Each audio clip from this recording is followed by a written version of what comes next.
Hey there, my name is Pravus, and welcome to No Creeps Were Harmed TD. The TD standing for Tower Defense, and the No Creeps Were Harmed standing for an absolute lie, because a lot of creeps are going to be harmed in this video. This is an early access tower defense game that prides itself on more three-dimensional types of maps and level design, which can get a little bit mind-bending at times, and that is entirely the point. I'm going to try playing on the Crossway map today, because that is the next one in my list. Now, I want to have to warn you guys, we're about to introduce ourselves to the character of our story, and don't be afraid, it's just a brain in a jar named Brian Jar!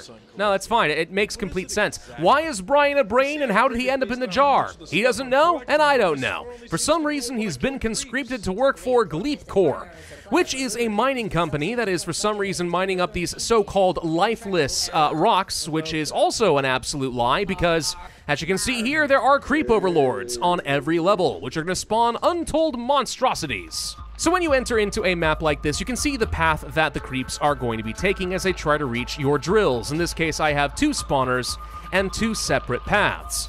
Now I have to spend my creds, which is our resource up over here, to place down some turrets, and these turrets are going to have to defend me. A very novel concept, I know. Now, Brian Jar does have to move to each of these locations to construct a turret. It's not an instantaneous thing, unlike some tower defense games, so this actually can be something that comes back to bite you periodically if Brian is on the wrong side of the map and all of a sudden you can't place down more turrets, but hopefully you don't run into those situations. And there are a lot of different kinds of turrets available to you. You unlock these by playing the game and leveling up. As you defeat enemies, as you complete levels, you gain experience, you level up, you unlock additional stuff. So new turrets become available and also some abilities, though we'll cover these later. Anyway, once you spend your creds and you place down enough turrets you feel like you're ready to defend, you can go ahead and start with Wave 1. Now, how do you gain additional creds? Well, you defeat some of these creeps who are going to be spawning any second. Now, where are they? There they are! Creepy little bug things coming out over here. Defeat these guys, and you're going to start gaining some creds. Now, you might notice we have a minus 4.2% here, and this is one interesting aspect to this game. The more turrets you place down, the more of an upkeep cost you're going to have, which is reducing your income as you defeat the creeps. So there's a bit of a balancing act there, where the more turrets you place down, the more DPS you have on the map, the more you're able to survive larger and scarier waves, but the less income you get. So it becomes a question of, well, how little can you place down and still survive in order to get the maximum value? How greedy really are you at the end of the day? Now, one thing you can do that will increase your cred gain is you can take a risk and rush a wave, which I'm going to go ahead and do right here. All of a sudden, you can see we progress through time a lot faster. This spawns all of the enemies really quickly in close succession, the result being you have a huge cluster of enemies that can easily overwhelm your defenses. So it's, again, a high-risk, high-reward kind of a play. You get extra money, but you have to worry about, can I actually survive a wave as large as this? And the answer is sometimes yes, as long as you move Brian around very intelligently. He is a mobile floating turret, so you should definitely be making very good use of him. Something I'm going to go ahead and do is try placing down some lag traps. This creates a slowing bubble around an area, so my creeps are going to move slower, which gives my turrets more opportunities to do damage to them. Right now I'm kind of setting up for success, because I like to pair these up with artillery if possible. And you might probably expect that artillery is going to allow you to lob huge shells at your opponents and try to do lots of area of effect damage, which can be very potent. So, for example, where do I want to place down some artillery? What if I place some artillery right along here, for example? And maybe another one down over here. The idea being, as they start clustering around these lag fields, maybe we can do a lot of extra damage. Maybe. Or this isn't going to work the way I intend at all. But you can see right here, boom! That does a fair bit of extra damage. That's what you like to see. Now, if you find yourself in a situation where you're in a bit of trouble, what you can do is use some abilities. In this case, something called a genocide strike, which is a little bit scarily named, but there you go. It's basically a giant bomb that destroys all enemies in the area, but also does damage all of your buildings, and you have to hope that everything gets repaired in time by the next wave. Good in a pinch. Some of these abilities can be very useful. That said, I try to avoid them if I can, because if I have to resort to those, it probably means I'm making some big mistakes. I'm going to try to make intelligent use of some walls to try and delay these guys as much as possible. Obviously, the longer their path is, the more opportunities I have to do a lot of damage. Forcing these guys around things like these ground pounders would do damage in kind of a radius like this. You want to have as much time for them to path in this area as possible. So yeah, intelligent layouts is kind of a key aspect to this game. I'm not going to say that I have the most intelligent of layouts, but I certainly do try. Now, let's suppose you don't like this upkeep tax that's being imposed upon you, because taxation is, in fact, a form of theft in this game. Basically, what you want to do is, instead of placing down new turrets, spend your money upgrading turrets you've already got. So, for example, you can take a look at these splatter guns over here, which kind of function like short-range shotgun blasts, and I can boost up their damage.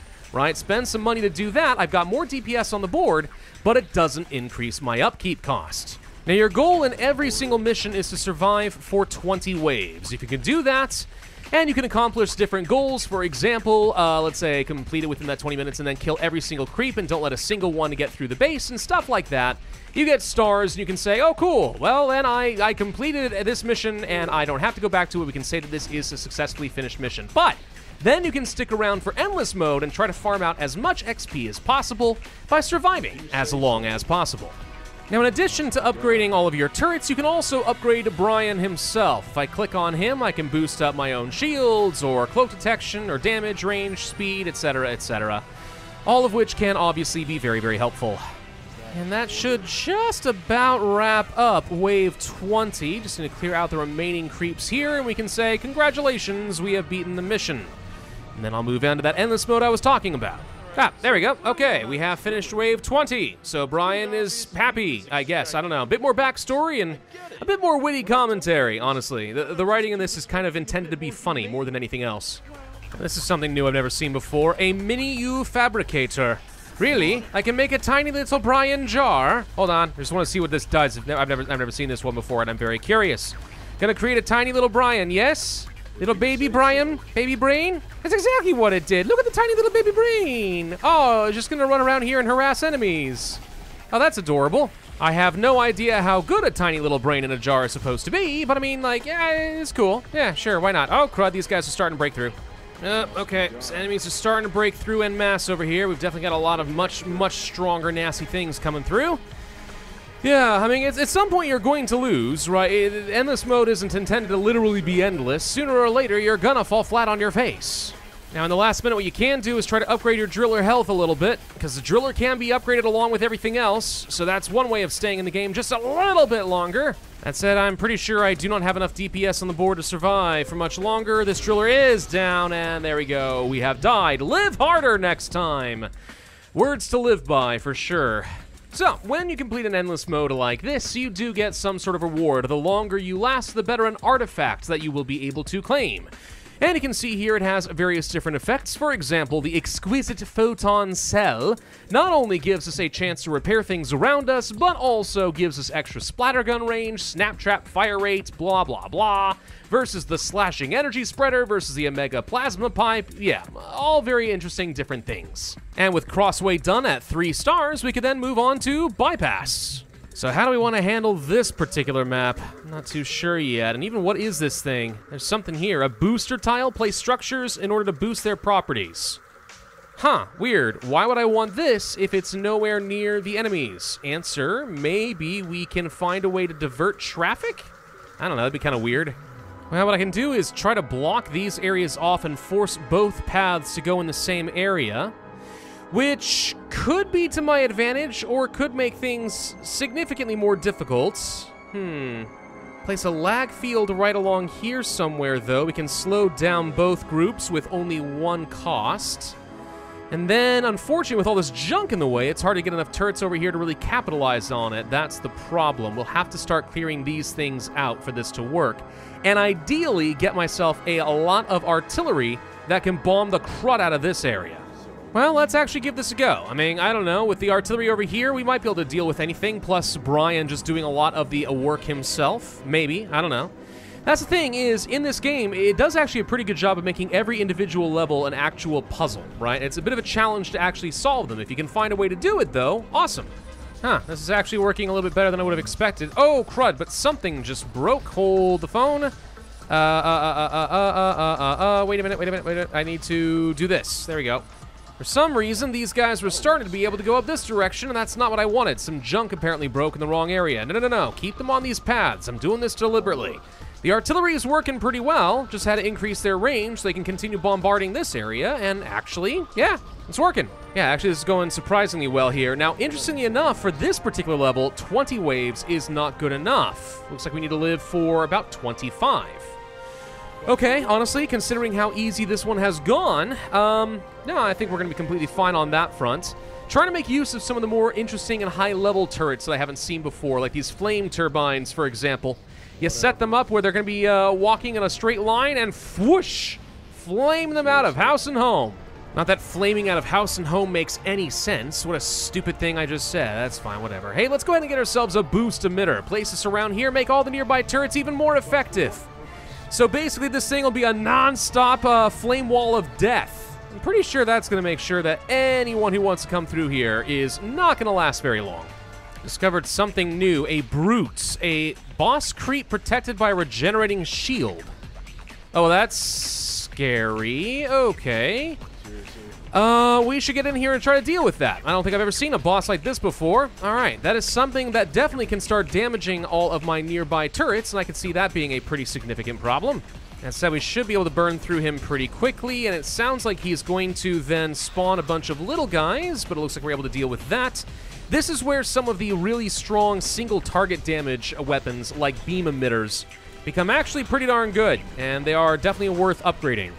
And unfortunately, I did not rush enough waves to get the bonus for this particular level. Well, that's a dang shame. Oh well, not a huge deal. It's fine, it's fine, it's fine. We can go ahead and rush the final wave here just for the heck of it, and I guess I will do that. Let's use the nano fixer to make sure these things get repaired, because I want to keep these turrets up and a-running. And yeah, the introduction of bosses definitely changes up the equation a little bit. Even so, looks like we were able to deal with that reasonably well. Cool, okay. So that gets me up to level 15, which I think finishes unlocking everything at this point. Which is interesting, because I'm, like, only, what, 5 missions in out of, like, 25 or something? And I'm already at max level, at least as far as getting access to everything. I don't know what happens with additional levels from here on out.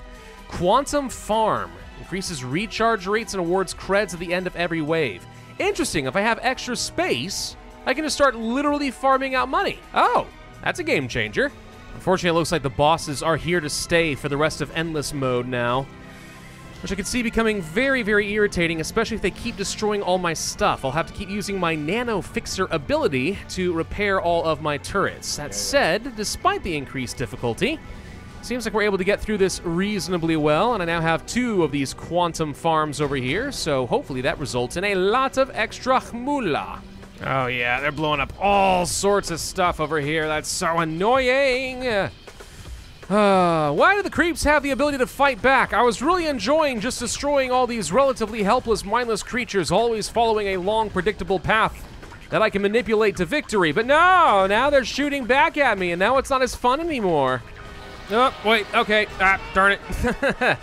All right, looks like 33 waves is about as far as I can make it there. Way too many bosses appearing all of a sudden. Good lordy, alrighty, well.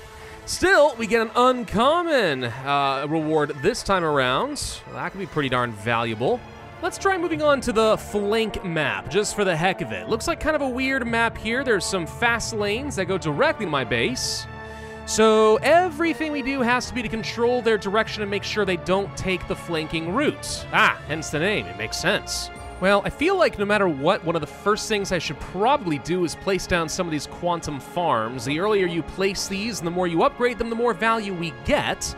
And I'd love to have a lot of creds, and in the first couple of levels at least, we should be able to handle most enemies as they come in. Though if we want to control these routes, one thing we can do, why not just go ahead and place some walls in these places and guarantee no matter what I do, no one's ever going to try coming through here. In fact, actually, yeah, why not just block this up so they have to go the long way around there too? Oh, that just makes sense. All right, well, with almost no defenses at all, let's just go ahead and start the wave. We're gonna go ahead and clear out some of the junk so that I'll be able to easily place more things here in a little bit. And honestly, why not just go ahead and rush wave 1? It's so easy that we should be able to deal with them with just brine and a jar. Never mind, these are much stronger creeps than I'm used to for wave 1. Oh dear, okay, I may have made a slight blunder, but I think we'll be okay. Yeah, there we go, we're fine, we're fine, we're fine. What was I worried about? Everything's fine. Brian can handle it. Oh, this is a new threat I'm not accustomed to. All right, we got some enemies that are shooting back at my guys. Great. You know what would be nice? A turret I can place down that heals all by near turrets. That would be awesome. I don't think that exists in the game, though. Dear God, I'm getting absolutely obliterated by these things shooting back at me. Oh, good gravy. All right, I may have spent too many credits trying to generate more credits using the quantum farms. I got greedy, is what it means. Boy, that is so many enemies. Oh, and now we got some fast-moving little guys. Uh-oh. Yeah, I've definitely spent more resources than I can afford. Right. If I don't get, like, some lag fields or something in here to really slow things down, I don't see how we recover from this one, if I'm honest. Tell you what, Genocide Strike right here. Boom! All right, that gets me at least all of those guys out of here, which means I can focus my time on getting this thing built. Though there's still a very good chance they just blow it up before it can get much value, but at least hopefully it slows things down for an artillery strike to do its job. I don't know, I'm desperate here, come on. Ugh, this is just proving really difficult. It's not just the fact that they keep trying to blow up all my stuff. It's that there's the perfect mix of slow, tanky things drawing fire, and then a few fast boys that are able to get through, and I have to keep chasing the dang things down. So I don't have time to keep placing down more of these traps. Speaking of traps, snap traps. This seems like a good idea. We'll place a bunch of these down if I can. Okay, are we finally getting somewhere here? Maybe. I really need to increase the health of some of these buildings, at least the ones that are me tanking all of these hits. Either that or just straight out I need a lot more DPS, and let's be honest, that would be completely fair too. I need all that stuff. All right. Yeah, I'm holding still, all right? I'm not dead yet. I'm not dead yet. It's just, I'm a little bit nervous about how long this is gonna last. Oh, and the bosses are coming back in. We got some sort of brute things. Lovely, lovely, lovely. Okay, and they shoot off, wow, giant laser beams. Okay. Yep. Difficulty still ramping up. Oh my gosh, everything down here is destroyed. No wonder a lot of things are starting to get through. Get them up there. Gosh dang it, bosses, dude, seriously, I can barely stay on top of this. I'm almost my goal at the very least. I do need to rush a fair bit more if I want to hope to get my third star out of the arrangement, which is perhaps a little bit on the risky side, but we'll take that risk.